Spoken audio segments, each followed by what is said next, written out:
Yeah, yeah. How you doing? Not bad, thank you. How are you? I'm fine, I'm fine. All right, so what are we doing today? Right, today we've got a gentleman called Ibrahim. He's a writer, anthropologist, organic farmer, and a painter. And and he's a journalist, by the way. So today we'll be talking to a gentleman who's going to give us a bit of enlightenment of the politics in America. So Okay. before we call him on, I just want to ask you, how are you keeping in this cold weather, Brother Bless? Well, it's not time for the long johns yet, but it's getting close. Okay, Okay. I'm on. If Yeah, you're on. Hi, how you How doing? are you? okay, Are you there, hello. brother? Good. How's everyone? Everyone's Not so fine. bad, thank you. Good. Good. Right, before we start, can I just say to everyone, thank you for tuning into Bless Radio, Unityify platform. The number to call in is 079 444 313 616.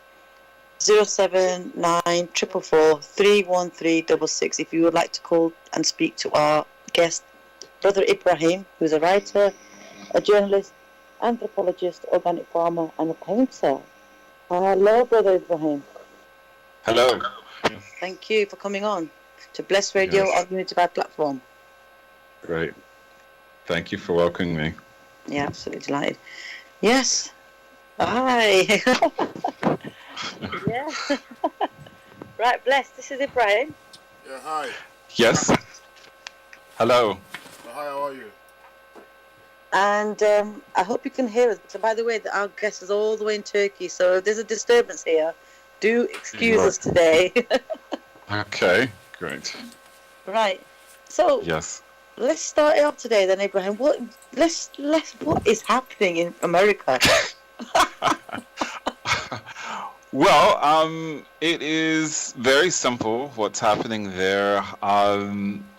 The Basically, the white supremacist ethos is breaking down. It is failing people, and people are absolutely terrified of losing their privileges. These privileges that they've always had and always denied that they've had, but now that they are on the brink of possibly losing that privileged status, it's like the fear of, am I going to become like you? Because I can't handle it, because I've never had to deal with it. So um, they are really threatened, and I can understand how they feel, those people who happen to be white supremacists. Uh, when you go through a lot of American cities, and the same thing is happening in quite a few Western European cities, is when you go through, you see people of color. Yeah. And one of the tenets of white supremacy is we're better at everything, even reproducing. And when you and when you ride through cities in Western Europe and America, it's like, wow, that premise is challenged. And it becomes very frightening because you see all of these others, all of these people who you thought were beneath you, and also seeing displays of wealth is also quite threatening. Yeah, keeping in mind, I mean, if we've just been re-elected right now, and we've got the new prime minister. I mean, obviously with Donald Trump, they all crawled out, didn't they? And that was it. You know, we're here to do this and we're here to do that. It was amazing because you're talking about just 20, 30, 40 years back. It was a generation which are the grandparents, and it's the young generation that crawled out and making these remarks of racism. And you're thinking, what are Yes. you talking about? Because you've not been a part of anything right now. So where's all this coming from? And it's quite clear. Uh, it's something that is always it's a part of the American civilization. America was founded upon white supremacist ideas, and when the economy is good and people feel secure in the place of their privilege, then you don't see the racism. It becomes dormant, and we don't see it. But when we look back in times in America's history, and we see times where they felt that that privileged status was threatened, that's when it got really ugly, and they started calling names and there were murders and attacks and all these sorts of things. Like in the 1960s, they felt that their status was very, very threatened, and so it was met with lots of violence.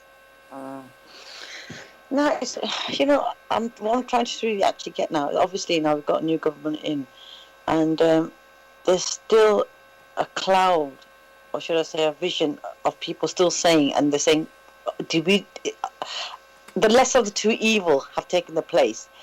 Yes. They're still confused, and they're still not happy even with the second government. So they think it's going to be just as bad, but I'd rather have this government. Yes. And do you think will it affect Right. globally as well? Yes. Unfortunately, whether we would like to believe it or not, America is not only a country, it is the seat of an empire. And what happens there, it's a domino effect around the planet. Now, with Trump gone, already in Brazil, Jair Bolsonaro is being challenged. They're asking him to step down, pretty much for the same reasons that Donald Trump was asked to step down. Yeah. So you have this domino effect, and it'll go over to the Middle East and to the Persian Gulf. Definitely over to Myanmar and these places. So there's always this domino effect of looking to America to see what can you get away with, and what should you be up to, what should you not be up to, based on which administration is in the White House and what line they're towing. Yes, Bless. Would you like to say anything, Bless? Yeah. All right. How you doing, brother? How you doing? I'm doing good. Right. Good. I'm the wonderful guy who's going to interrogate you. Yeah. Okay, great. All right. Let's go. All right. You're talking about the white supremacy. What do you mean breaking down, and why is it? How do you mean breaking down? You said it's breaking down. In what sense do you mean? Okay, well, I mean, demographically, white Americans have very small families. The average family now is minimally about two children. Quite a few have one, and quite a few people have no children. So that is causing their population to dwindle. In order to keep the country running, any country, regardless of what system you have, you need people. So there's really no way to keep immigrants out. So you have dwindling numbers due to low fertility rates. Now there are certain things you simply can't get away with anymore, like you have black and brown faces on the covers of leading magazines. Oprah Winfrey on television, being a highly rated talk show host. All of these things are challenging because it was not that long ago when you simply could not have a black woman or even an Asian woman on the cover of Vogue magazine. It was just, let's not even joke about it. We cannot do that. Now you can, and if you don't, and if so many months pass by and you haven't had a brown face, people ask why, and some will even go even further and ask you to explain why not. So all of their little privileges that they had and that they rested upon a surety with, they're just fading literally in front of their eyes in a very visual, cosmetic way. As I said, you go through New York City, Los Angeles, and Houston, and it's just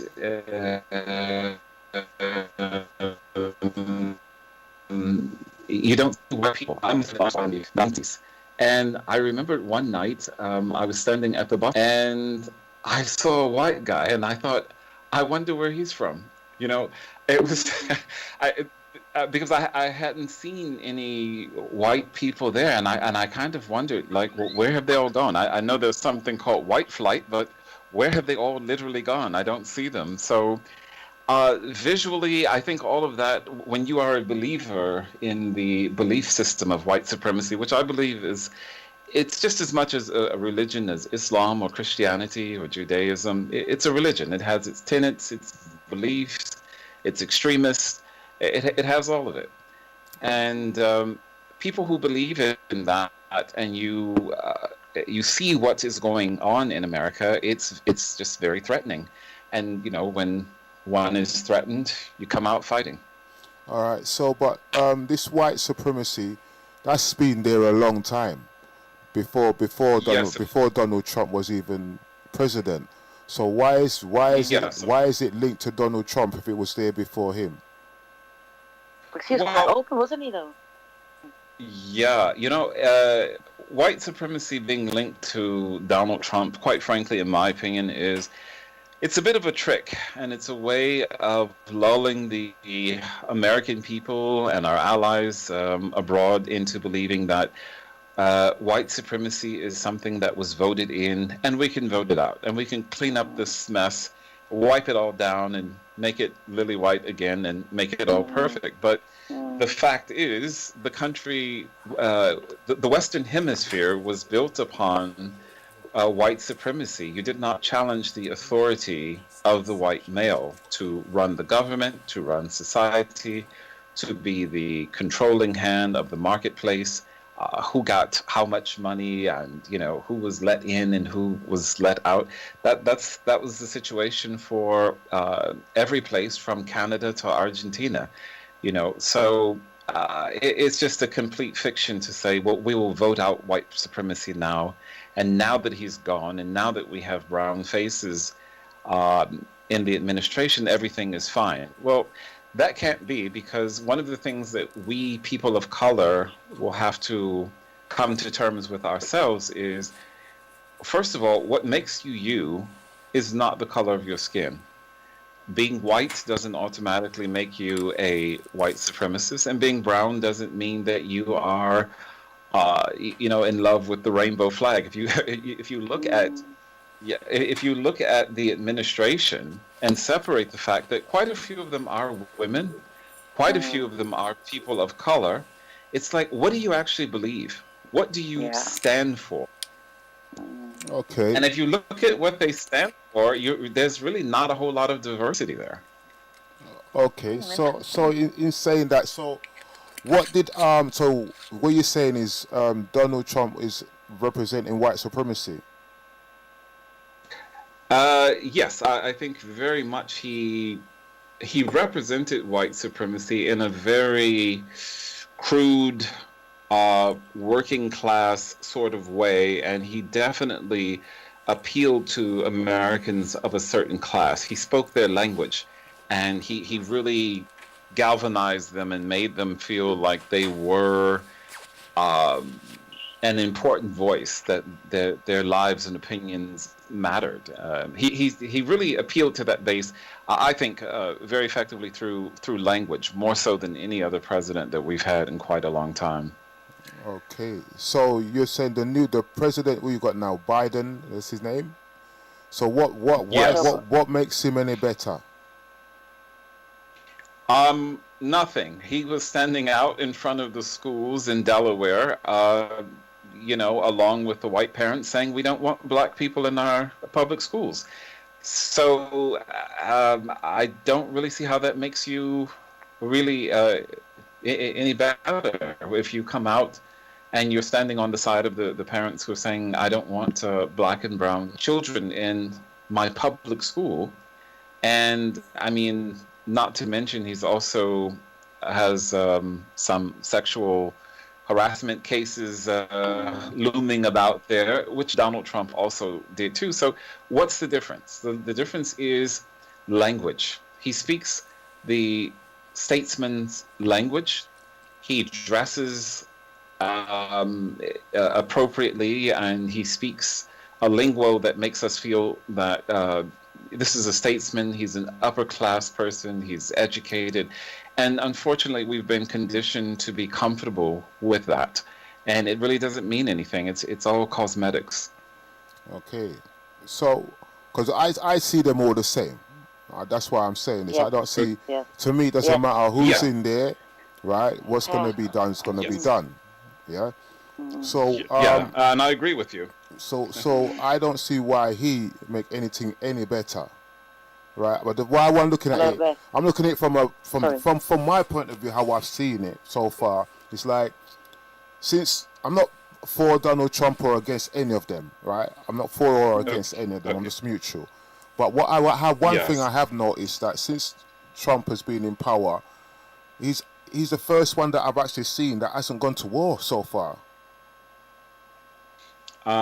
Yes, Yeah. which is a good thing, sort of. What do Okay. you mean? So He every he president that's has, Like been you in there, said, no, like yeah, every Ibrahim said, it's the belief, what people believe, bless, because he's right, yeah, because some of the people believe what Trump believes, but they're on the Joe Biden team, if that makes sense. yes, And it's exactly. very peculiar because they're brown skinned as well. And Yes. so people are saying, no, they look like me, I'm happy that they're on this side. But no. Like you said, Trump didn't do war, the other team does war. They don't believe in Exactly. LGBT, they believe in LGBT. They are against Yes. pedophilia, the other one's with pedophilia. Do you see the... Exactly. Yeah, exactly. And that is why they said the lesser of the two evil. But the lesser of the two evil, is that the right one to be on there? Yes, yes. You know, it's and it's so unfortunate that I don't know. I don't think in my lifetime, if I were to live to be 120, I don't think we will ever really come to terms with cosmetics. We see new colors and new faces and new styles, and we think, Yeah. oh, well, look, everything has changed, and we never ever want to ask of our politicians or anyone, what do you believe? Because that is what makes you you. It's not the color of your skin or the texture of your hair that makes you you. It's what you believe. Because you know, if I have dark skin, and if I go out and meet someone who's a devil worshiper, I'm revolted by you. I don't want you to be my neighbor. I don't want to be friends with you Yeah. or anything. So you can't say, well, okay, well they both have dark skin. There should be a commonality. No, our ideas are what makes us who we are, because the ideas we have in our head will manifest themselves in our lifestyles, the way we dress, the friends we choose, all of those things. So there's really no difference in what is happening in America. What they have done is just another cosmetic paint job, just the same way that they had done when the British burned down Washington, D.C. and Detroit in 1812. They went and painted the house white because it looked very sad and gloomy, all burnt up with burn and smoke marks all over it. So they painted it white. So, and that's all. It was still the same style house. They hadn't really changed anything. And I think we're just in for more of the same. okay. So what has Trump done as far as this white supremacy thing? What has he done, and what drastic thing has he done to show that he's definitely on a white supremacy thing and he's definitely against the black people? Tell me some examples what he's done. Okay, well, you cannot come right out and say it just that way. I'm against the black people. I'm against Hispanics or Asians. You can't come out and say it. Yeah. You can come out and say I'm against Muslims. You can say that. Unfortunately, Islamophobia is very mainstreamed, and it's okay, and you can say it on either side of the Atlantic. But with regards to his dealings with issues in the country, he has never come out and simply said, I'm against white supremacy, or the neo-Nazis who killed one of the protesters in Charlottesville, or in this attempt to overthrow the U.S. government on January 6, 2021, which is exactly what it was, an attempt to overthrow the government. He has never come out and said, what you did was wrong, it was despicable, and it was evil, and you are guilty of treason and sedition. And in most Western democracies, the punishment for sedition and treason is death. He never came out and said that. So I think that's a very, very telling sign when you cannot come out and simply say, this is wrong. Ooh. So who committed the treason? The president, when he encouraged those people to show up at the White House and to show up in the state of Michigan in the federal building. Yeah, he encouraged them, And Yeah. when there was a good opportunity to say, hey, listen, I don't stand for this. You guys need to put these weapons down and you need to go home. Instead of saying that, he said, I I'll love follow. you. Yeah, and I'll be there. I'll be there with you. Yes. And he didn't And he tell them wasn't there. to. He wasn't. Yes. Yes, he was not there. Yes. Then he comes the next day and he goes, I apologize. I'm against all this kind of thing. Yes. When it's So he provokes clearly. you. Yes. Yeah, he's been provoking all along, and it's like, so that for me that's the smoking gun that you are insincere and you are egging this thing on. The fact that you've never just come out and said white supremacy is wrong, and these people who are coming out wearing KKK and Auschwitz shirts and all of this is evil and it's wrong, and I stand against it. If you can't say that, then you have to be for it. I mean, and unfortunately, with so many issues that face human civilization, it comes right down to that. Either you're for it or you're against it. You can't be on the, standing on the fence. It just doesn't work. Okay, so what sort of things would he have done? What sort of things you think he would have done if he was still in power? I think that if he were still in power, I think that he probably would have declared a state of emergency Mhm. and enacted some emergency powers, and really we would have been really in a full-fledged classic dictatorship, where we would be ruled by fear. I have to take away your rights, and I have to have the streets militarized and all of these things, and shoot to kill protesters because I have to keep order. I think he would have definitely played that card. Okay, so the guy who's in president now, he's what you're trying to say he's the total opposite? No, I think that, like I said, this is about cosmetics. This is about keeping up appearances. And like I said, we all can breathe easy now when we see all of these brown faces, all of these female faces. We can say, oh, look, it's all changed. It's all gone now. But like I said, if you start looking individually at the policies of these people that he's chosen, starting with Kamala Harris, Kamala Harris, I'm sorry, Yeah. she has not been the friend of people of color, especially men of color. So, and if you look through that cabinet, there's really no diversity of thought or philosophy or track record. It's like you're just doing the same thing that everyone else is doing, much the same way that you can be Muslim, and you can be Pakistani Muslim, you can be an Egyptian Muslim, you can be an African American Muslim, you can be a Chinese Muslim. We all are supposed to do the same things.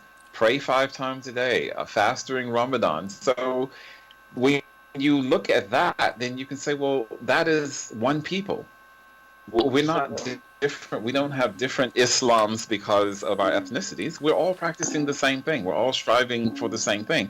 And that's what they're doing. They're all devout secularists, and they're all trying to uphold white supremacy. Okay. Well, Yeah. I hear what you're saying. I've been watching certain things on the news and on the TV and stuff like that, and what I noticed that when this new president came in, or went Yes. for the inauguration, or when he come to declare himself president, I was told that Yes. nobody hardly turned up. Yeah, well, that was largely due to he wants part of his appeal is he wants to be the coronavirus acknowledger. He wants to acknowledge that the coronavirus actually exists, and there's social distancing, and asking people, well, listen, under the circumstances, with a surge going on, it's just not necessary to show up that way. You can see me televised and online like everything else is being done. Other than that, I really think that it's business as usual, and I really don't expect to see much change. I expect, unfortunately, to see the American populace kind of go back to sleep. Well, I just think I don't know. It just looks funny because when Trump was there, thousands of people turned up, and when this other guy Yes. came in, the same situation, Corona thing was still out there, but nobody turned up, and I was wondering why. But bless, Well- they haven't turned up to Capitol Hill. Yes, yes. Well, it's easier to get when you get angry, you get riled up. You want to do something, but when you believe everything is all right and good and fine, you go and you sit down and you chill and relax and go back to complacency. And so now, as I said, we have Biden in, and he's wearing a face mask, and he's thinking of putting an African American slave woman's portrait on the $20 bill, and he has all of these women there, and Kamala Harris is partly Jamaican, partly Indian. It's like, oh, okay, well, I can go back to sleep now because everything is all fixed and wiped off and dusted down and returned to its normal state. And that's so unfortunate. It's like, once again, we are not demanding of those people in power. What do you believe? I don't trust none of them because to me it's Yes. like when you look at the guy who's in power now, yeah, him and Obama is best brethren, yeah. So to me, Yes, it's yes. just a continuation of the same people. You had Bush, Exactly. then you had his son, then you had Obama who's related to Bush. Now you got him who's related to Obama type. It's like it's just the same people. Why is there nobody new, fresh? Yes. That's why when Exactly. Trump comes in, Well, Trump yeah. come in, and I know say you're telling me about the racist thing, but at least to me, at least there was just a fresh person that come in who's not really the same line of people. Yes, exactly. And his belief system was And different. that's what as I'm well. kind of saying. When it's the same line of people, it's like everyone that's coming to power, as first thing they do, they go out there and commit some kind of war with someone. Yeah? And Yes. I'm looking at yes, like, yes. and it's always the same people. They're all linked to, they're all family linked to one another. So when this new guy comes in, lineage. yeah, but when this new Yes. guy comes in, who ain't linked to none of the family Yes, kind but of thing. the thing that's changing that I think is a positive change is that there seems to be an acknowledgement that war is becoming quite expensive. And it's not always the quick, fast, easy way out that it was before. So I think that may happen, but it's, like I said, it's a very expensive venture now. And so far as what they're doing, yes, you are right. They are the same people, and they're just doing what the British Raj did, the British Empire did in South Asia in the waning days of the British in India. They created the Raj, and the people saw, okay, these are Indians, these are South Asians, and they're dressed in local costumes and they speak local languages. But at the end of the day, the Raj was ruling on behalf of the British Empire. So don't you think it's time for a change? That it's always the same people. Why is it not time for a change? Because they're two big parties, aren't they? Yeah, but it's the Yes. same people. It's the same Well, family. there is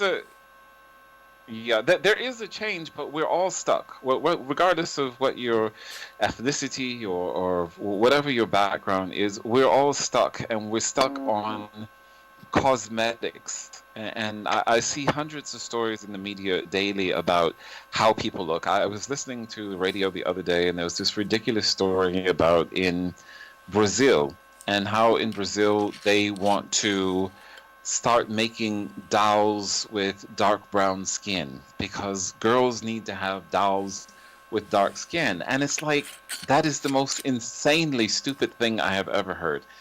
I mean, how can a doll shape your beliefs as an adult because you saw a black doll?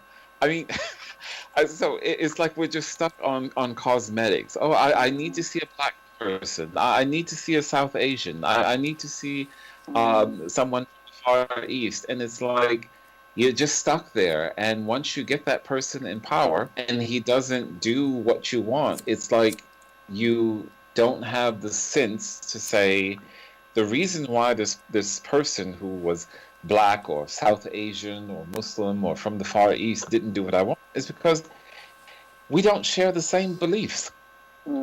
He is a figurehead. You're still espousing the same beliefs, and they can play us. When I say play us, I mean us people of color, because they know what we want now. We want a colour person a on black there, yeah. face. Yeah, we want a black face. We want a woman face. We want a South Asian face. We want a Muslim face. It's like, oh, is that all you want? Okay, well here it is. We can call we can call a modeling agency and get you one of those, but don't ask us to fundamentally change our beliefs or philosophy. Very deep. Yeah. So, Good point. I don't know. I just saying like it doesn't look too good from where I sit. Yeah. And to me, this guy that's coming in now,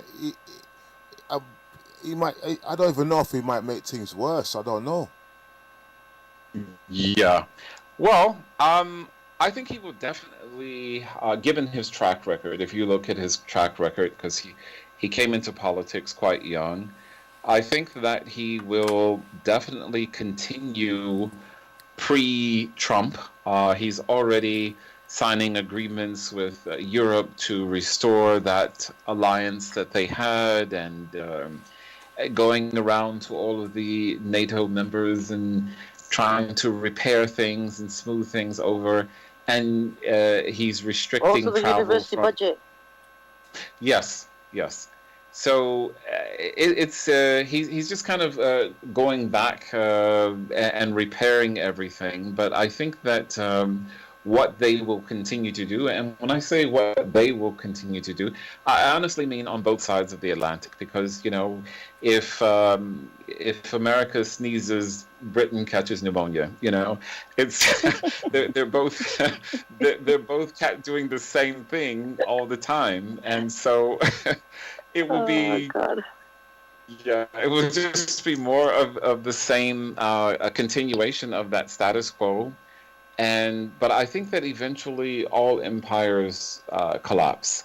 And I think what you ultimately need to keep any place going, even if it's just as simple as a neighborhood, is you need people. And what is happening in the Western world on both sides of the Atlantic is you go to places like Germany, Spain, or even in America now, there are the population is just decimating. It's just disappearing, and it's not being replaced. People are not having children. You have lots of old towns where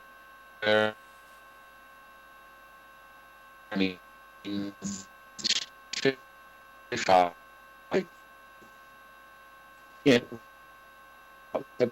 was just desolate. Hometown, Detroit. Detroit is deer. You can see deer and goats in there where I used to walk to school, where we would something like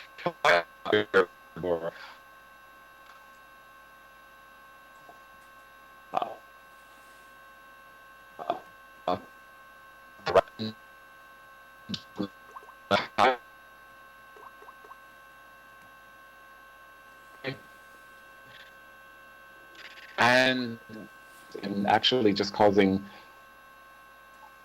the death of empire. So, what good thing has Trump done since he's been in power, and what good thing has the Biden brother done since he's been in power?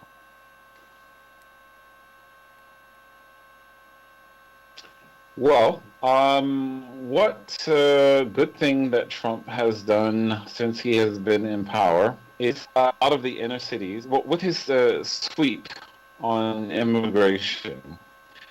I do believe that you should follow the law when it comes to entering a country, in a country. And now in Detroit, we had, as in many American cities, we had these immigrants from mostly, a few from the law, and a lot of them were selling alcohol, cigarettes, pornography in little what they call party stores. And when you're selling these type of paraphernalia, first, the pornography should not be visible to just anyone who walks in the store. If you're buying cigarettes or alcohol, you should show identification. But a lot of these immigrants, for some reason, not all of them, and I'm instead of naming all of the particular nationality, but they were not asking young people to show them their ID because there was a neighborhood. You don't really need to follow the law to the letter like that. So what he did was he went to churches and cultural centers and brought buses. And a lot of places, a lot of those people were actually deported because if you are a convicted felon, then you're not eligible to become a citizen. So if you become a felon from the time that you enter the country up until you're actually granted citizenship, then that's a cause for immediate deportation. Well, a lot of those people actually were deported.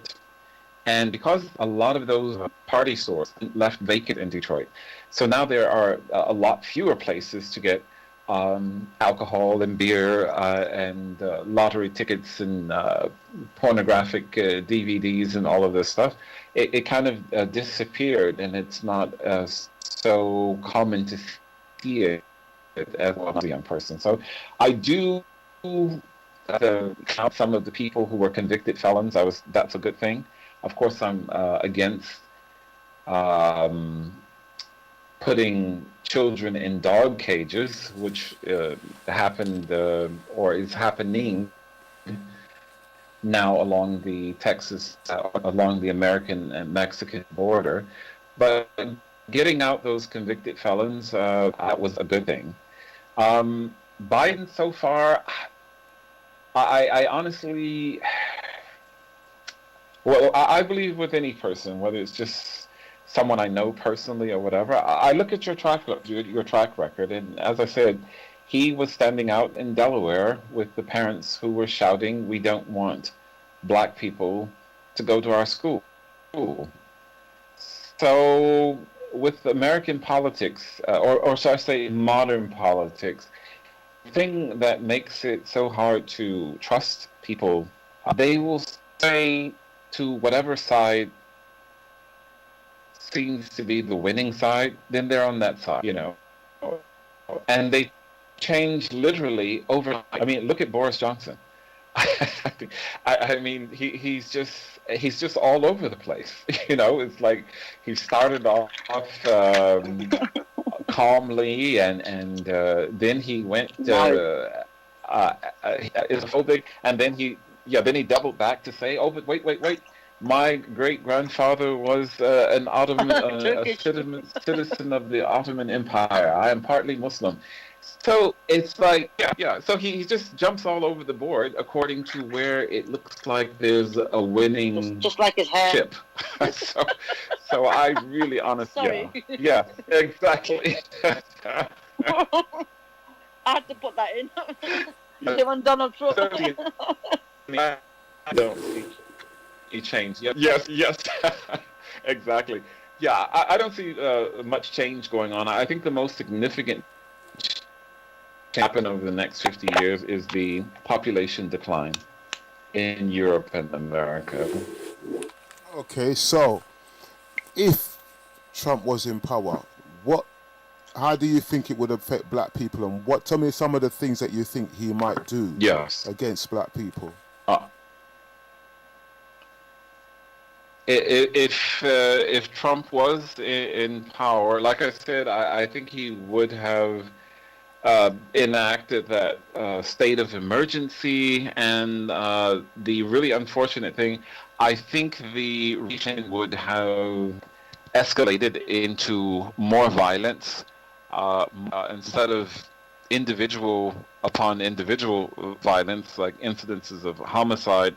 I think there would probably have been more scenes like we saw at Capitol Hill on January 6th, mob violence, people feeling emboldened and feeling like I can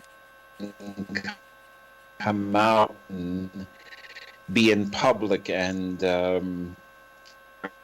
encouraging certain people to go out and behave quite well. Yes, so it's very dangerous for us to, again, to say the white supremacists are on this side of the line and the people on the other side of the line, they're not white supremacists. Well, when we look at the language, which is a very, very important thing that should describe what happened on January 6th, what are those people being called? They're being called insurgents. Their acts are being called not sedition and treason, but they're being called the storming of Capitol Hill. And those people are being called protesters.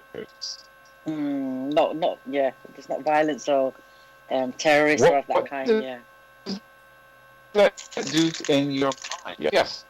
But when the people of color, and especially when those people of color are males, what are we? We're terrorists, hooligans, yes, thugs, yeah, gang members, criminals. And yes. what does that in mind when you hear those words? You think, wow. Yeah. This is the media plays conditions, yeah. But protesters, yeah. So that's a very powerful thing that I wish people would also give more attention to is language. The words that you choose to use and they have such a lasting legacy with each individual and with the life of the community and how the community perceives itself. Well, I don't know, because as I said, I still think that maybe it's a time for a change. Maybe this guy, as I said, I don't know, man, because it's just the same people. That's what I'm saying. It's just the same people. Yeah, you're quite right. It's the same that people, alone just says that to me, that's change will not come. Yeah, that's just okay, sorry, there was a delayed reaction there. No, I'm just saying that's just like one-sided all the time. It's just the same people all the time. Now this guy comes in and they're saying it's white supremacy, this, that. I don't really know that side of it. I see that he's got a lot of white supremacist people following him. I see that. Yes. But yes. Is he going to do what they want, or is he going to do what's best for the country? Yes. Well, as I was saying, all of the politicians, they just play the winning card. If the winning card is white supremacists, then let's play that card. If it's the ultra-liberal, ultra-secularist people, let's play that card. So that game will just continue. But what I'm really interested to see how how it comes to shape the Western world is just this demographic decline. The fact that there simply are not enough people in Germany and Norway, Austria, Japan, South Korea, and the U.S. and Canada, and how that shapes policy and how the cultures are forced to evolve with that demographic shift that is just ongoing as I speak. So I don't think we're ever going to get the kind of change that we want because we are conditioned to wait for this change to come in a package that we think that it comes in. When even back in the 1960s or even in the 50s, that's what people were saying. You know, we don't have any black school principals, and you don't see any South Asian principals in London. You don't see Asian descent in France. We were waiting for those faces to come along, and that's not what we should have been asking for. We should not have been asking for a particular kind of face. We should have been asking and demanding for particular principles, ideas, and change. beliefs. Yeah, ideas. Yeah. Yeah. Like you said, it's what you believe is what's coming forward now. Yes. And but unfortunately, like you said, the media conditioned things in such a way that we ended up believing, yes, we need to have our picture or something that's representing us in the White House or the UK government or in various roles. So that's going to give us comfort. But really, is that the comfort zone? Yes. Very, very deep. Yes. Very deep. Yes. So I think that just what we have to do, those of us who are in positions of influence, and every individual, you have some influence, either it's through social media, through your family or your circle of friends and community. We have to educate this upcoming generation to demand from their friends and their associates, what do those people believe? Are you hanging around them just because, you guys live on the same side of Birmingham or the same side of Detroit? Oh, yeah. Yeah. We eat So, the same food. yeah.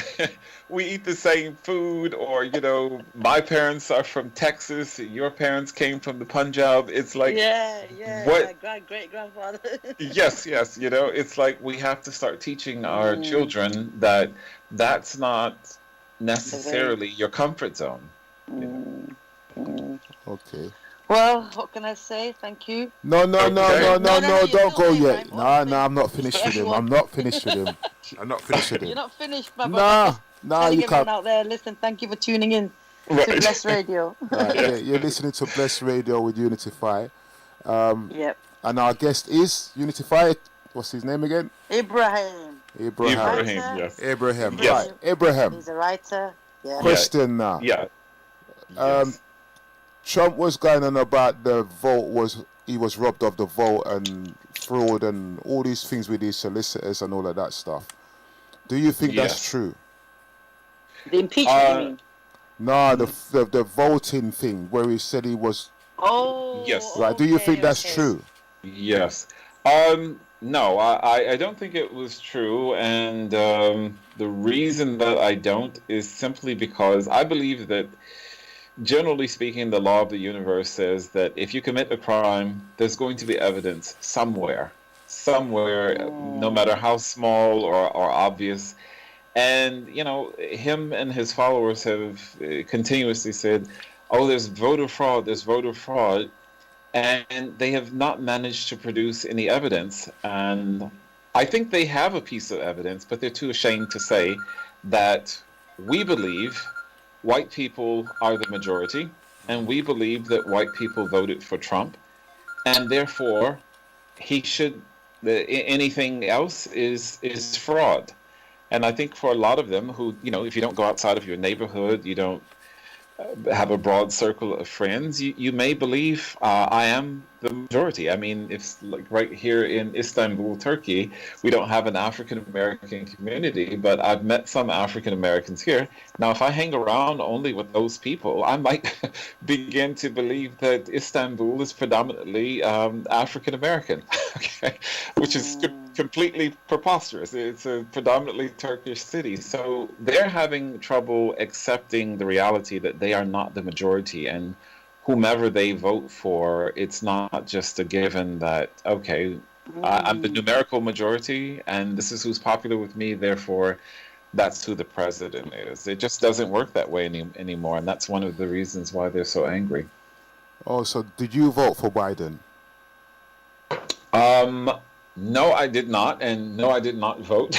I have to confess this particular time. Now, I know that probably might sound awful to a lot of people, but for me, honestly, I feel myself to be a citizen of the world, and where I am, that's my home.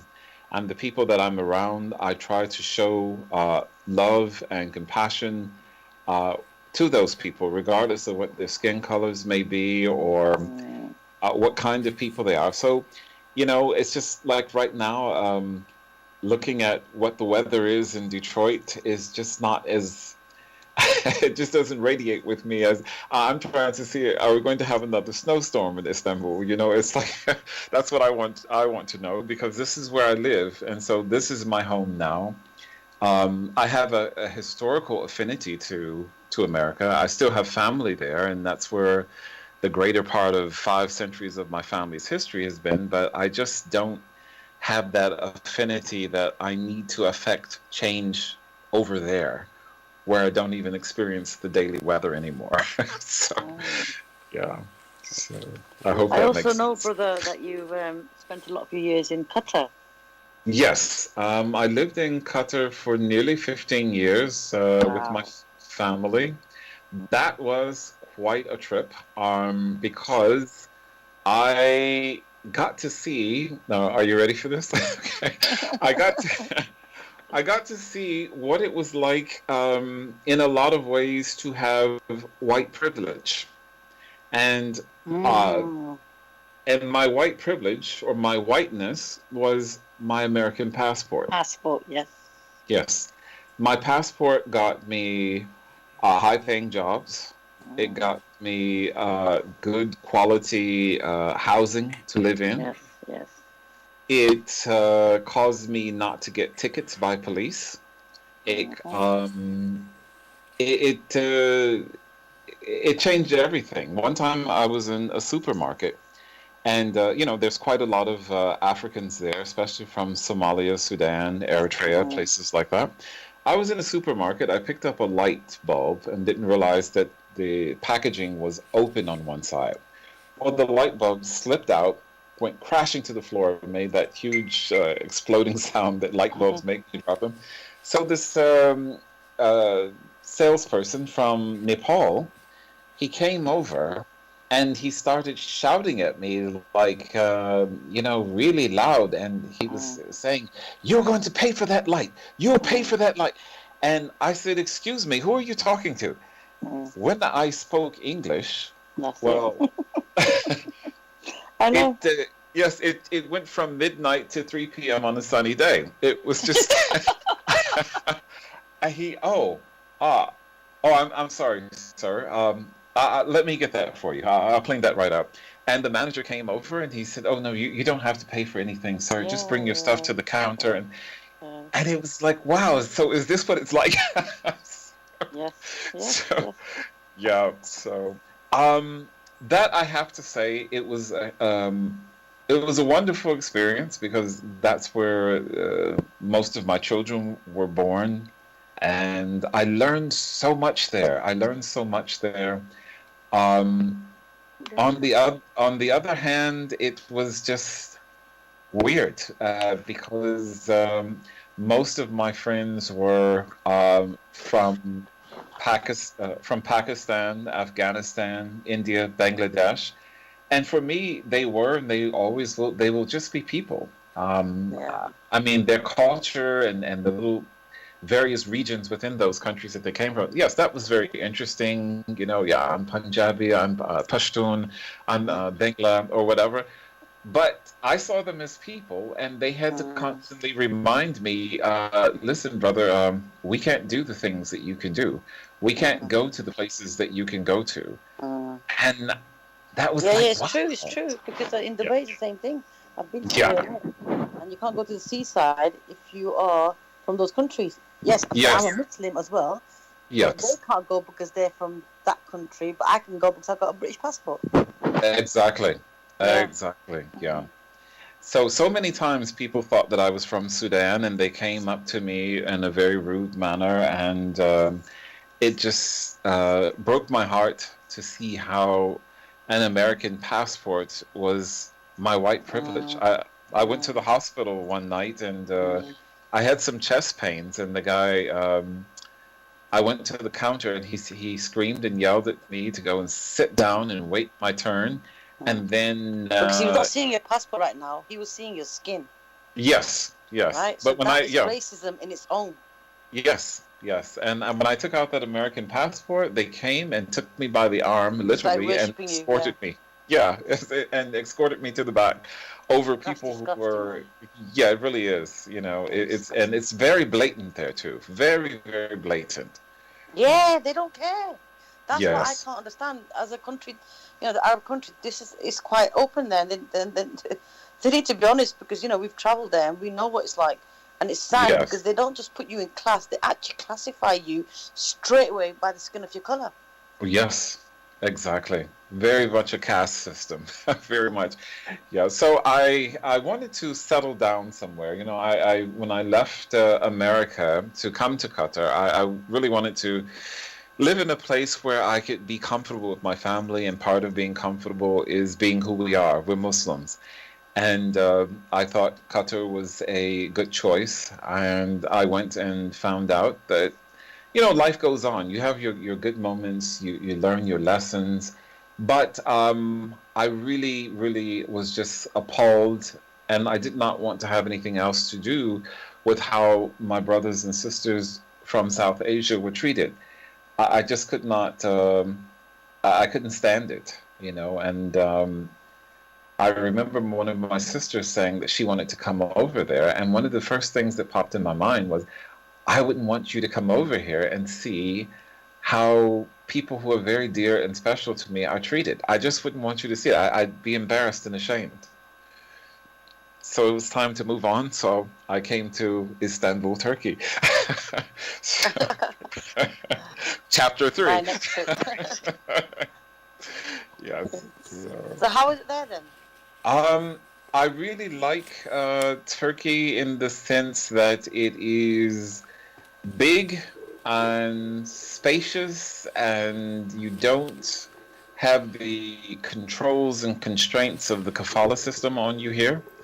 You could start a business, you can become a citizen, you can pretty much take care of your immigration matters online. Just for our viewers, sorry, Brother Ibrahim, can you tell them what the kafala system is, please? Yes. In the Gulf countries, you have to have a person who sponsors you in the country. Now, this person has a lot of power over your personal freedom. They literally take your passport, and I know that they're saying it's against the law now, but it's still done.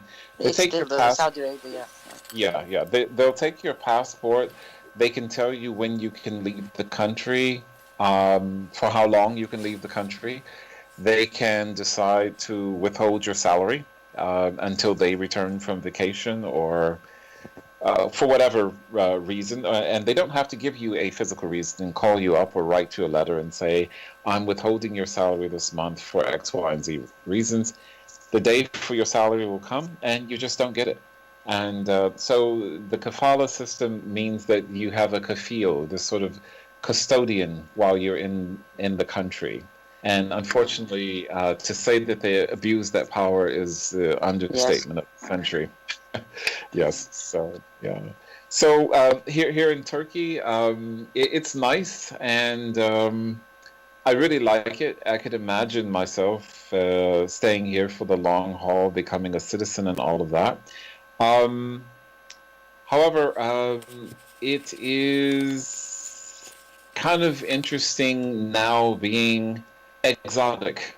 Okay, so um, people stare at me in certain localities, but it's a friendly stare, and it is quite frankly a I've never seen black people kind of stare. Um, Oh, before really? Oh, yes, yes. Before Erdogan came to power, Turkey was a bit closed to the Western world, and you just didn't get a lot of diversity here. Everyone was Turkish, or you had to at least say you were Turkish, and they didn't see people. So sometimes you get this staring, especially from kids. They will really look at you like if you are from, let's say, the Far East, China, Philippines, or those places, or from an African country, they will stare at you. But other than that, I feel totally safe here to be out. It doesn't matter if you're out at 1 a.m. or 1 p.m. It's pretty calm here, and it's a very laid back place. I would highly recommend it to anyone, especially if you have children. Wow, that's really good because I was thinking of coming to Turkey, Yes. and I will, and obviously I'll see you there, inshallah. Yes, Now, inshallah. the reason for you leaving Detroit, we didn't get into that deepness, did we? So you want to tell us why did you feel like leaving Detroit? Even though you have to have to tell us the whole story. Yes, yes. Okay. Be careful, you have to go back. Yes. Yes. I left Detroit. The thought was there, I was going to finish up some business I had with the university, and then we were going to go to Saudi Arabia. So September 11th happened, and everything just changed overnight. I started to feel like a foreigner. People started to ask me, like when I went to the grocery store or hardware store, I'm standing in line with my wife, who is American but was raised in Saudi Arabia. She's standing there wearing a black abaya, a black khimar, a niqab, and people would be saying to me, "Are you from Sudan?" And I thought, I thought, why are they asking me am I from Sudan? And finally my wife said, because you're standing next to a woman in a black abaya. That's why. I said, oh. And then also, it was also a subtle way of saying, are you guys Muslim? So yeah, I understand. yeah, I was feeling a little bit uncomfortable. People started to put posters in their windows. I support my country and I support my troops who had invaded Afghanistan. Then the straw that broke the camel's back, no pun intended, was I was a substitute teacher at a school, and at the end of the year, you have your interview with the principal, and so when I went to the principal's office, I was already quite nervous. I didn't know why, but something told me, you're going to hear something that you don't like, so brace yourself. So I went, and he had his little clipboard. He went down the list. He said, okay, we think you're a great teacher, and you're very outstanding at this, and you're patient. Then he put his clipboard down, and he said, but there's something I have to tell you. I thought, oh my goodness, am I fired after getting an outstanding review? He said, don't ever pray in this building again. God. Completely caught me off guard. I'm like, pray? I thought he was going to say, don't ever tell a kid to sit down or something. Related to the school, yeah. Yeah, so he told me this, and that was very strange because at the school, there was one woman from Yemen, there was one from Jordan, one from Morocco, and they were all Muslim. And they prayed, they had their prayer rugs in their classroom. So I found out from a secretary that the principal was kind of I guess, a fundamentalist Christian. And he really could not accept me being Muslim because I was not of an immigrant background. And he kind of felt like you need to stay in your place. And you're supposed to be a Christian because you're American, your parents and your grandparents, you're supposed to be Christian. Mm. So when that happened, I felt like time to go. I think time to go because I think you worried more about your family, really, didn't you? Yeah, I was really worried about my family more because my wife was having some experiences. Her friend was having experiences where people were just behaving rather oddly when they would go out of the house. And I thought, well, I've really got to go. I've got three children now. My my third son was born there, and I really wanted to name him Osama because I thought it was a beautiful name, you know. But she was like, "No, I don't. I wouldn't feel comfortable having this only Muslim baby there in the with the name Osama." So, but we named him Abdulaziz, which is even more, more obvious. Even more obvious. But anyway, we got through it. Wow, fantastic. Yes. Now, I do know that you're in Turkey now and you're actually residing over there with your family. Now, do you think, I mean, I'll come back to politics. I know what's happening in America is actually going to be like a ripple effect coming to UK as well. You know, we follow America right behind. Do you think it's affecting the Turkey and Arab side as well? Yes. One of the positive things that I saw is that the what do you call it? The embargo that was against the Gulf was divided against Qatar and all of that stuff. So that all ended. It just abruptly ended, and now the border between Saudi Arabia and Qatar has reopened, and all of the feuding has ended, and flights are going from Turkey to the UAE again. So that seems to have dropped off, just kind of dropped off the radar. Yeah. So what I'm hoping and praying for is that that this new administration will realize that this to have stability in this area is to the benefit of the West, not to the detriment of it. Okay, bless. Yes. Right. Bless there. Yes. Can you hear me? Yes, I can now. Right. I'm just wondering if Bless can hear me. Bless, can you hear me? Okay, you can't hear me. No problem. Okay. Just to tell everyone, thank you for tuning in. Okay. We have our brother Ibrahim all the way from Turkey. Yes. And he is a journalist, writer, anthropologist, organic farmer, and a painter. Live call number is 079 444 31366, 079 444 31366. Wow, this has been quite a conversation today. It has. And it's real. It's nice to hear, you know, because you've got an experience not just in one country. You lived in Arab countries, you've born and bred in America, then you moved to Turkey. So you've got a good perspective of things that, you know, and what you observed throughout. Yes. And, yes, it's been quite a journey. Yeah, you've seen different cultures, you've seen different, you know, methods, and how it's funny how you said that, you know, white privilege. What you meant by white privilege was the passport. It's not just the skin there that we're talking about, because in those countries back home, even in Pakistan and these places back home, you go, they look at you in a certain way if you don't fit their criteria, i.e. meaning, especially in the girls' world, if you're not fair enough, you're not beautiful, basically. Right. You know? Right. Yes, that's true. Yeah, but you could be looking like I don't want to say anything horrible to the ladies out there, but you could look like a mess. But if you're carrying a British passport, you probably get the handsome man there. Yes. Oh my goodness, colorism. That's a really horrible thing. Yeah. And you know, I've got a chance to speak with my friends from South Asia about that, you know, because, you know, in America we speak about these things very openly and abruptly, and you know, I just try to challenge it in a very subtle way. Yeah. What do you say then? How do you actually? Yeah, I'd like to hear, how do you challenge it? Well, I was at work once, and I was working with some people of South Asian background.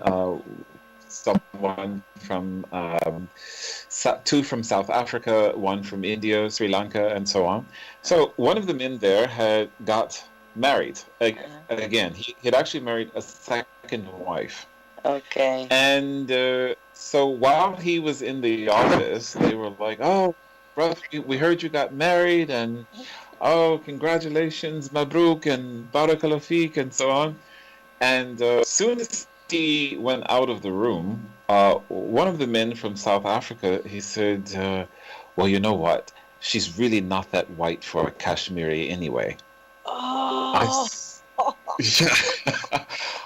I said, "Wow, that is Whoa. really a telling comment." And he was like, he tried to clean it up. Well, no, no, no, no, no, no. I'm not racist. I was like, "Oh no, I'm afraid you are." Yeah, What because is that Kashmiris, supposed to yeah, mean? because they're, yeah. Yeah, yeah. It's like, what are you saying? You're basically saying that, well, she really would have been a catch had she been a white Kashmiri. Yeah. But now, since she isn't as white as you think she is, she's not that catch. I mean, do you realize what you're saying? You Yeah. know, And I this is a hope you very don't sad have case daughters because, who are well, it's passing. Yeah, amazing that it's nice to hear that because, you're talking from a man's point of view, how men talk yeah, it's the first time I've heard that because usually men, but basically we sisters don't really get to hear how men talk in that way. Even the most of the men right. I've heard, they won't say something, yeah, but women, when it comes to Yes, feminism, oh my God, yes. please have mercy on us because the way I've seen them, they will make their daughter. And I've got a friend who's been on Blessed Radio Station. She said it clearly. She goes, "There, my mum came up to me. She goes to me, right, use this cream, and this will help you look tan. Well, make your tan go away." She went, "What?" She goes, She goes, it'll just help you look more prettier." And she looked at her mum. She goes, "Mum, what are you saying?" She goes, "It'll just bleach you, basically. Yes, It'll yes, make you that whiter." was yeah. In Qatar, when you go to the pharmacies, they would have loads of those No. creams, all different brands, and just the most absolutely appallingly offensive Mm, pictures on the box or on the jar. And there was one, and I actually said something about it. Like anytime I had a chance to say something, I would. mm. But there was one, and it had a picture of a South Asian man on the label. And on one side, they draw a line right down Yeah, the I know middle of which his one it is. It's face. for the men. I've seen it. Yes, yes. And I thought, this is absolutely Yeah. appalling. It's like, why? And the guy said to me, "Don't you want to be white?" Oh. I And said, what's the "No, worst thing? actually, I don't." The actors are endorsing these things. Yes, yes. Yeah. That And is this is really, making it very really, difficult for young girls out there who do not fit that criteria. And this is why there's not a lot of marriages going on there because of that reason. The boy goes out, he's conditioned yes. to basically you can have any features you want, but you've got to have a fair skin to get married. And this is very dangerous. Yes, it is. It's very dangerous to a young woman's and a man's And a man, self-esteem. Yeah, you're yeah, saying it because could be any person. So basically, your personality does not matter. yes, exactly. So that's really quite unfortunate. But again, um, I tried to make it a teaching moment, with all Mm. of my friends that I had to, you got relaxed enough to just talk about pretty much anything. I would always bring this to their attention and say, just because we're not talking about the Ku Klux Klan with burning Yeah, crosses in front of someone's house, you can still be racist without expressing it in that particular way. absolutely. And there's a lot of Yeah. racism amongst our own communities. Yes, yes. I mean, I personally experienced racism growing up myself within my own family. I mean, Yeah. African Americans Mm-hmm. definitely have this. Mm-hmm. Um, yeah, we would go south to see some aunties of mine, and they had a way of being very affectionate towards the children who were lighter skinned. Yeah, oh And my God. yeah, and those who were darker, it was always, well, go over there and sit down, sit up straight, tuck your shirt Yeah, in, yeah, keep your hands out of your pocket. That's yeah. all they had to say to you. So, And yes, quite firm and stern with those children. yes, Mm. yes, yes, See how we've just brought the conversation from politics towards colorism. Now yes, we are affected on a global way with obviously politics and how there are, their policies, and unfortunately racism is there on a higher level. Then we break it down, and it comes all the way down to our own communities where we all also face not just colorism, racism within our own communities, and it's a very sad, sad case. And if we don't yes, it overcome is. this, and we need, like they say, always clean your house out first, clean yourself out Yes. first, before we can go and point fingers at anyone else out there. E- Exactly, exactly. Yeah. But I think it can be done. It has to start on a family to family Yeah. level, and it will spread into our communities. I think a bit of education is all we really need, and a bit of, and I say it's easy, but it's not that easy. But it can be done. You're right, it can be done. Yes. Because I think Yeah. the one thing I will give credit to the new generation, which I've been observing, correct me if I'm wrong, but I've seen they are more alert, and there's more Yes. unity, and there's Yes. more tolerance. I'm not talking about the middle generation, I'm talking about the young ones. They're much against a lot of things where we could not take a stand in the 80s and 90s. I see them different now. Yes. They're more happy to get to know the person, and they're not bothered who you are, what you are. Yes. Yes. And That's hope. I think I think the younger generation is more open and more willing to say, listen, if someone happens to be Egyptian and he wants to marry someone from Bangladesh, if that's who he wants to be with, we're not let them bothered, be together. Yeah. Yeah. They're more accepting. I've noticed this in this generation, and like I said, right, they say things. No, don't do this. It's wrong.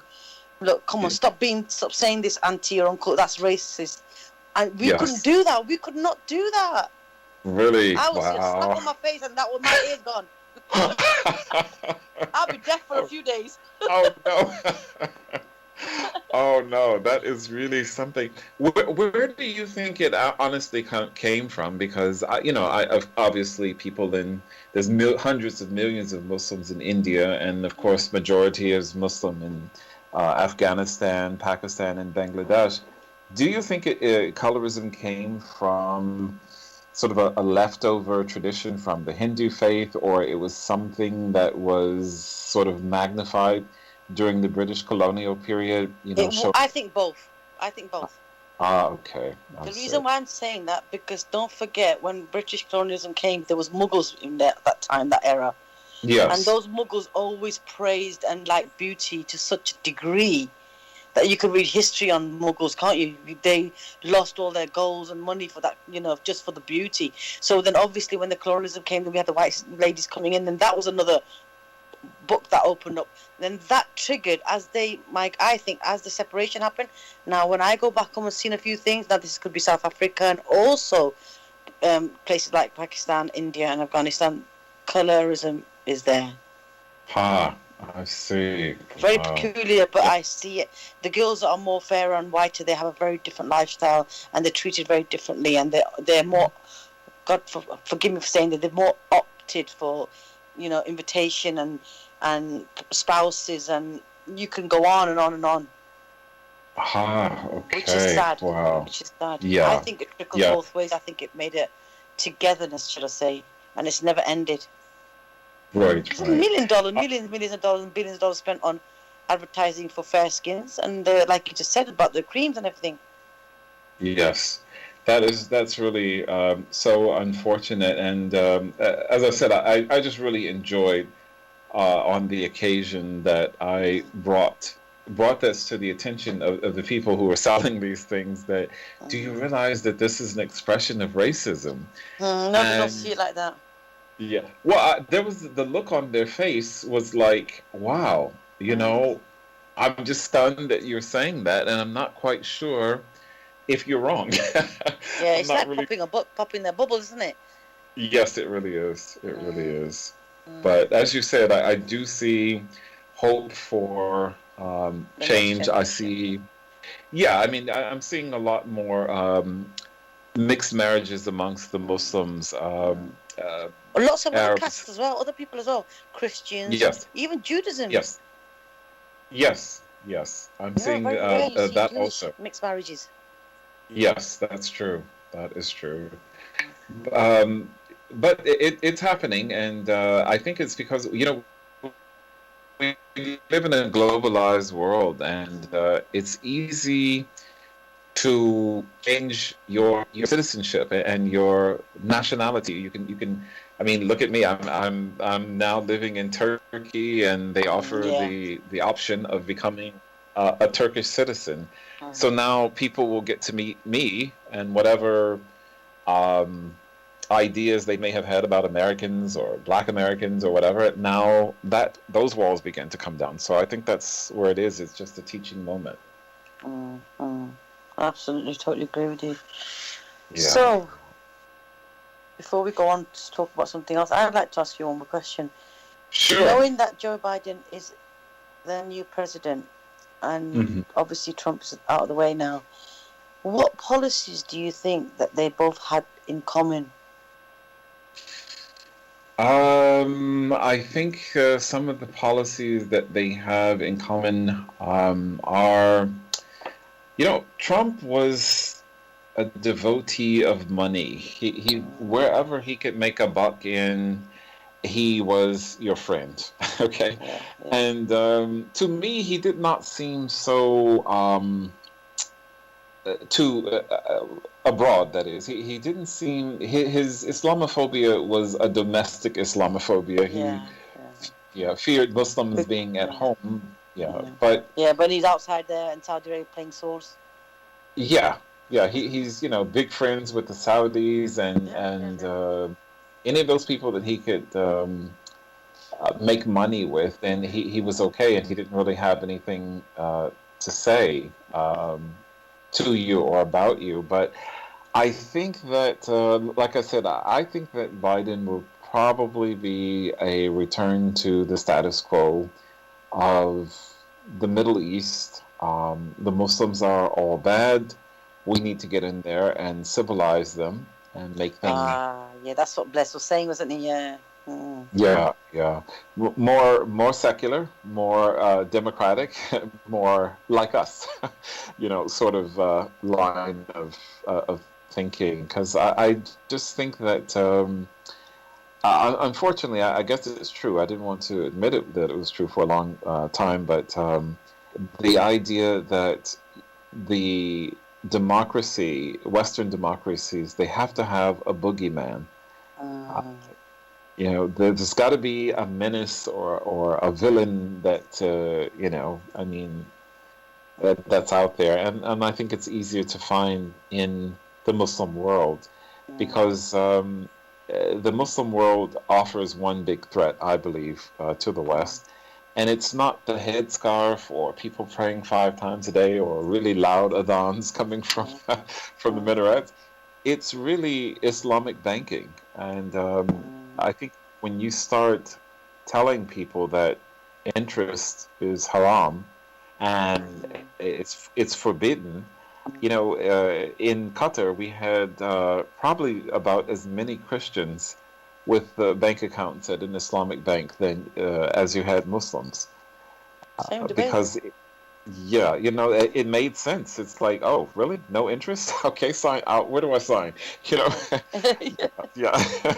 So that's one of the things that I think for the ultra capitalists, that's really quite the threat. I mean, because all the designers at one time, they were all selling hijab scarves with YSL and Gucci, Dolce Gabbana on those, so they don't care about who's wearing a hijab or not. It's that money thing. It's like, don't mess with how I make money. So it's a bigger picture, isn't it? Yeah. So really, that's what you're thinking, that these two things have common. you know, when I look at the Joe Biden's policies, I mean, correct me if I'm wrong, because I'm really not into politics like yourself, but Mhm. his policies and Trump's policies, the only thing I defer was, I thought Trump, okay, yeah, he used the Islam card, but like you said, it was more domestic than it was more global. Mhm. But but he was actually doing some things because you know, he was giving reform. He was reforming the prisoners as well, and he was giving lots of retreat, like taking them out of the prisons and giving them help and giving a lot of money into that place, and he's helping Right. out people that were convicted for the wrong reasons. All the Yes. prisoners, he was helping a lot in that Yes. regards as well, and Yes. no I one do. even mentioned that. You see, and Yes. and I think we've got to give him credit for that because he was actually, look, I know it might sound weird, but he was helping a lot of the black community there. Yeah. Yeah. I think that he did in terms of one of the most obvious things is that he had reduced the unemployment amongst the African American community was at an all-time low. People were working, so I think that was a good thing, Mm. and yeah, that he You did do see, that. Yeah. yeah, certain things So he was doing. I mean, I don't agree with everything that he says, and personally, I've never liked the way he actually come across. But certain yeah, things. But now I'm looking at, okay, Biden's come on straight away. He said, right, okay, I think there's no fees now that the students have to pay. I think he said that. yeah, yes, He's yes. taken that away. I don't know what's going to happen with the health um, insurance part. Ah, my goodness, healthcare in the US. That's one thing that I am very thankful to have left the US Yeah, because, you please know, enlighten us about that because it's something I yes, want to know about. yeah. When as a child, I lived in absolute fear that I would have to go to the hospital because I remember everyone would talk about going to the doctor, and next thing you know, everybody's talking about how much money do you have? Yeah, And I thought, oh no, you mean you have to be rich to go to the hospital? yeah.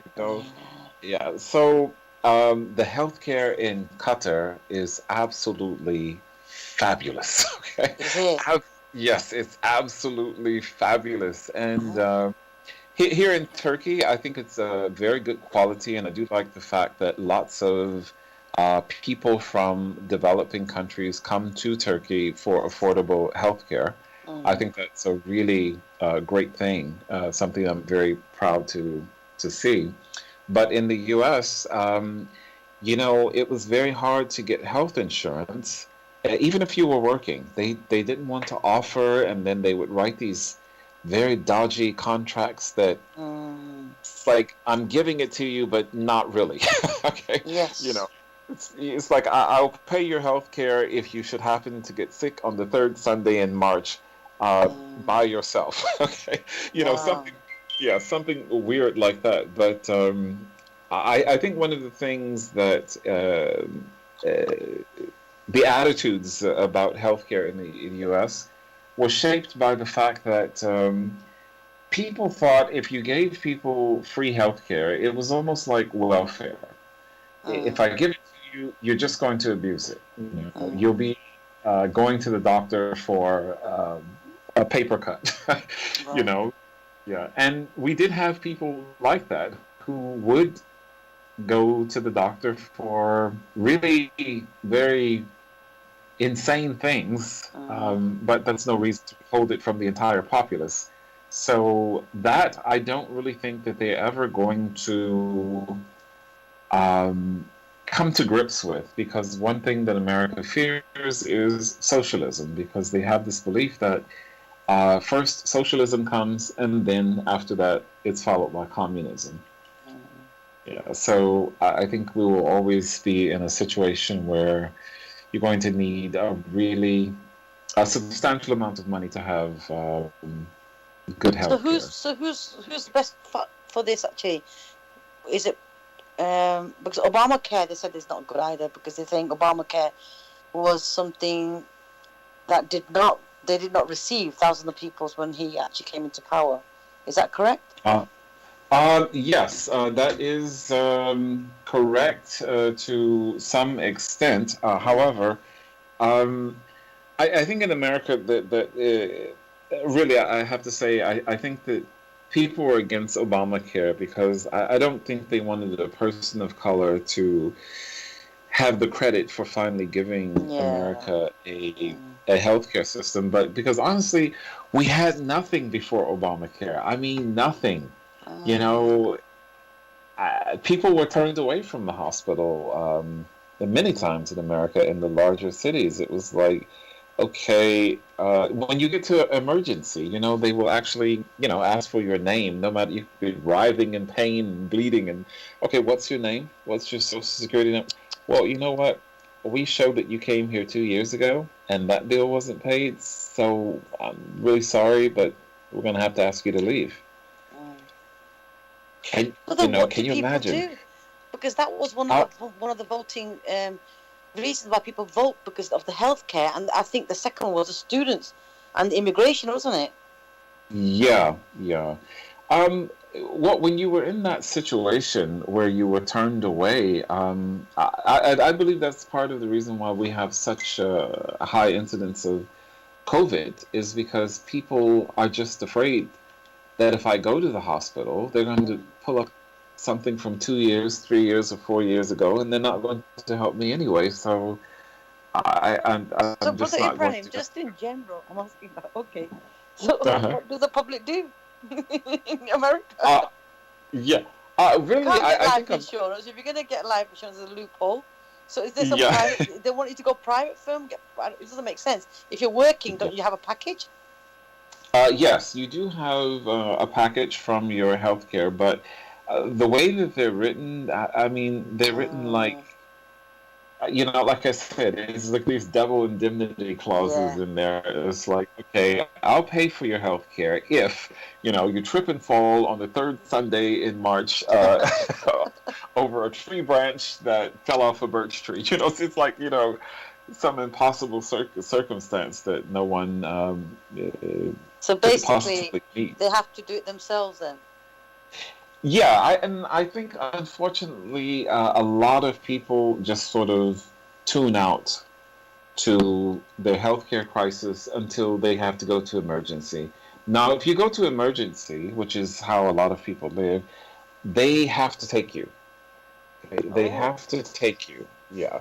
So, unfortunately, when a lot of people get to the state of emergency, it may really be an emergency, and it may be a life-threatening emergency. And you know, other than that, just seeing a doctor and following up, and it's really So how difficult to would do. you like to roll out today, if I say to you and sum it up in a few words and a few sentences about the politics in America and England? I'm not going to say Turkey. Well, Turkey's nice. You've already said Turkey's a thumbs up for that. yeah. Honestly speaking, you know, I like to be truthful and honest because I'm sure that a lot of the listeners are adults. So I like to be very truthful. What I think is happening in America is the same thing that's happening in the Western world in general. And what I see is a very slow decline and on its way to just an official collapse.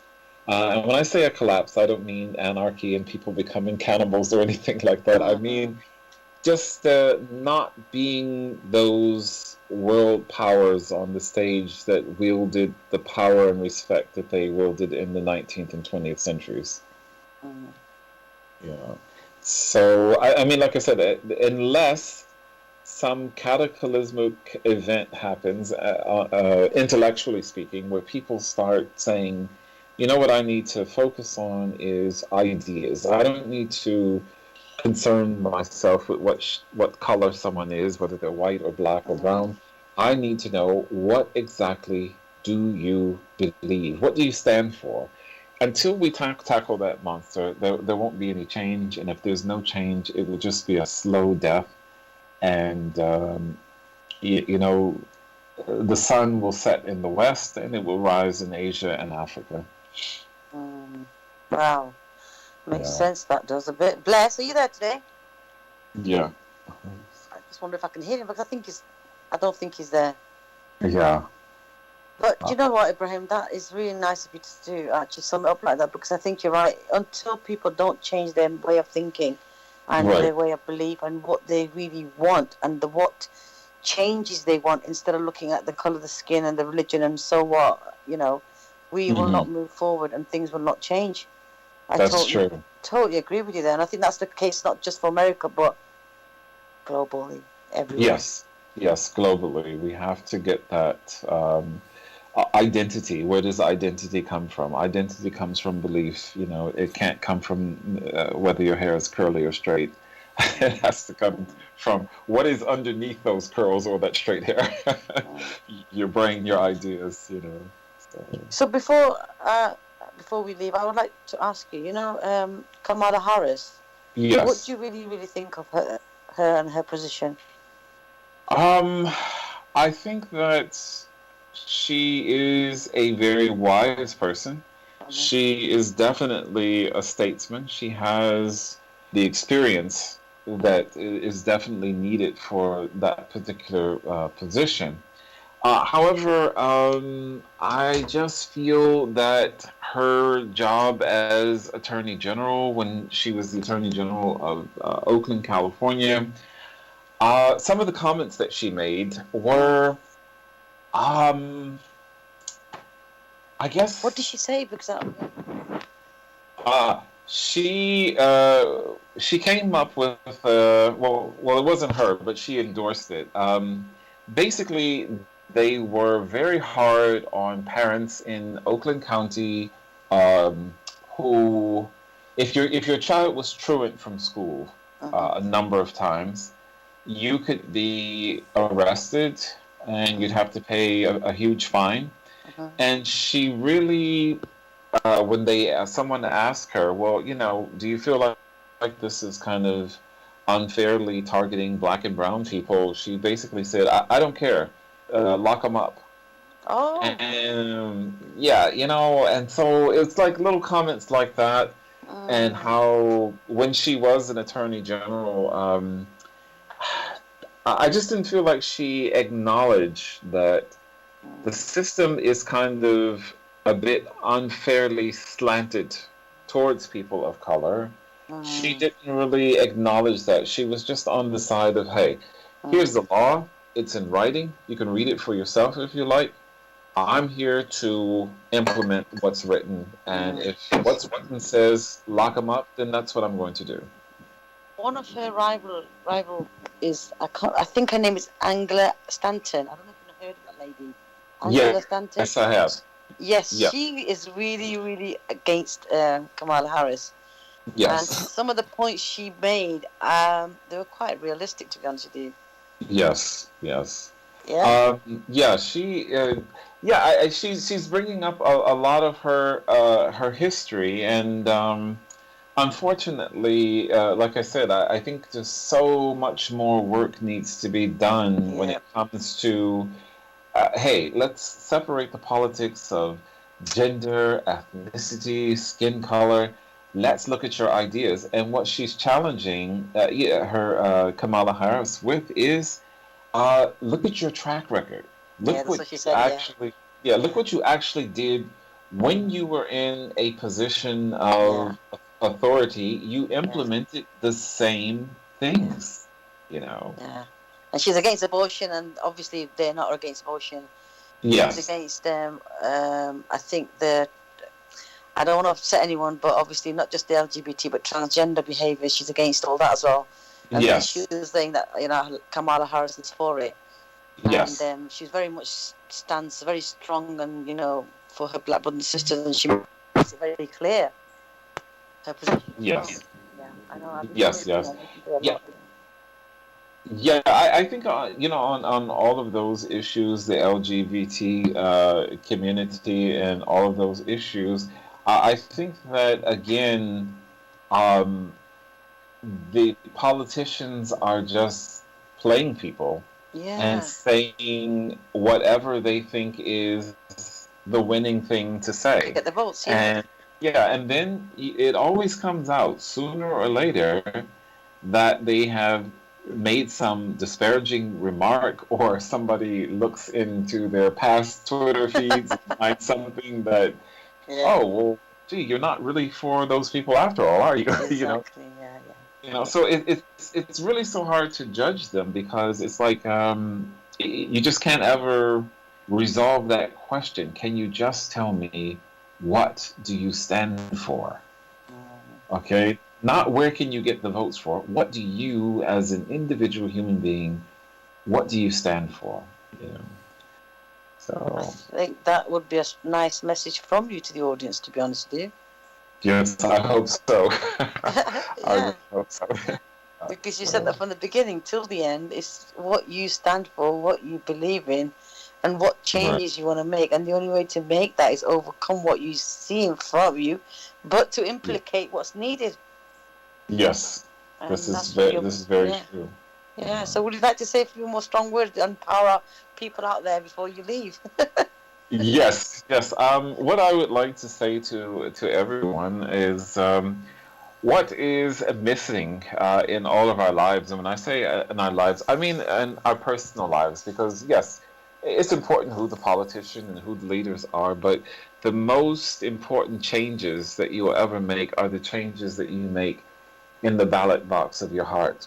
You have to be the change that you want to see. It has to start with you. It can't skip over to you and go down the block and turn right and then go up into the biggest house in the neighborhood. It has to start. It has to start with you. And how to start that change, if I can briefly just say, we don't read anymore. And and we don't go anywhere anymore. And when I say go anywhere, I mean go out of your neighborhood. I'm not talking about necessarily if you live in London traveling to Trinidad, or if you're living in America traveling to Ethiopia. Travel outside of what you know, just to challenge yourself to see something different. And all of that is so important. But if you're just sitting at home and you're watching television, all of this sensationalized garbage, and your head is filled with stereotypes from Hollywood, you'll never make any change. Wow. So be the change. Yeah, so be the change that you want to see. That's what I would say. Thank you so much, Brother Brian. Yes, Honestly, it's a you're pleasure welcome. talking to you, and it's nice that you came on today. It's nice to have your, man's perspective on certain issues and Yes. dilemmas that are happening out there in the world, and you've actually put into perspective not just you talked about Qatar, you talked about Turkey, you talked about America. You born and bred there. How you've seen things change, and you're an American gentleman. You left that place because you said, right, I'm not feeling comfortable. Let me just go over to another country, and so forth and so forth. Now you found your peace and you're happy where you are, and it just shows you can be anyone as long as if you're not happy somewhere, you will move around. And that is also just to do with your own to find your own comfort. And, yes, that's right. And home, and home is yes, that's true. Yeah. Knowledge is the way. Yes, that's Thank you right. so much for coming on, Ibrahim, brother. I would like to call you on again. Thank you for having me. No, you're okay. welcome. All right, no problem. Please feel free to do so. About you being a farmer, is it?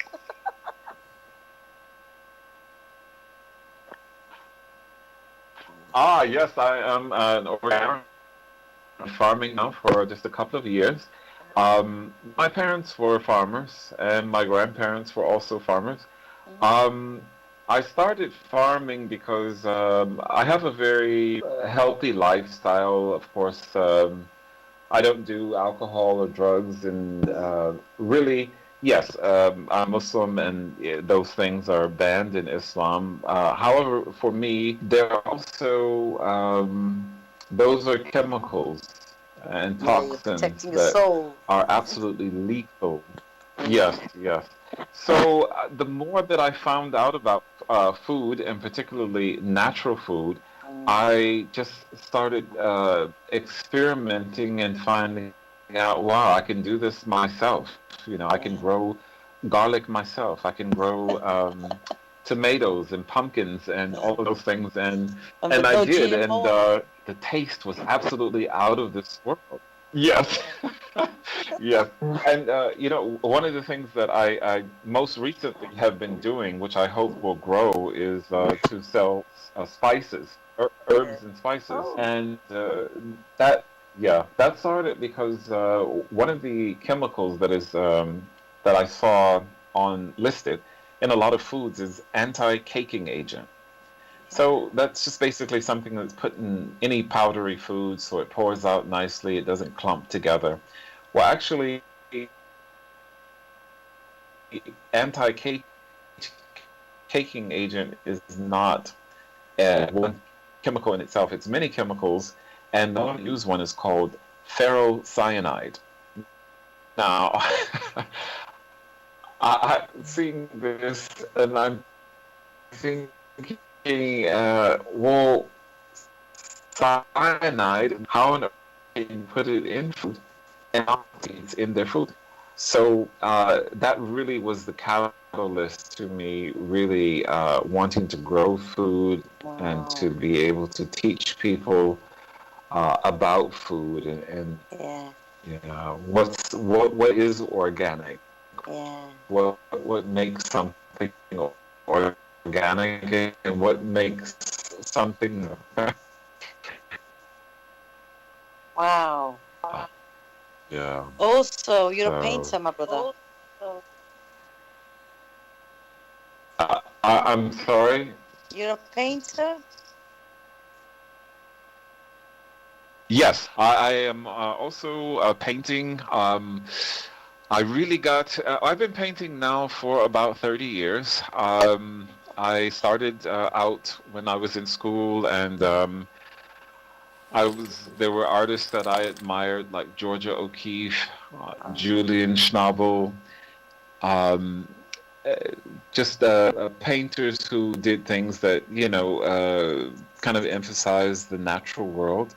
Yeah. So I've not had an exhibit yet. I suppose as an artist, the biggest compliment that I've had is when I was living in Alaska, someone stole all of my sculptures. And I'm assuming you did not get them back. No, I never got to that. So that was my exhibit. He loved them so much, you had to run away with them.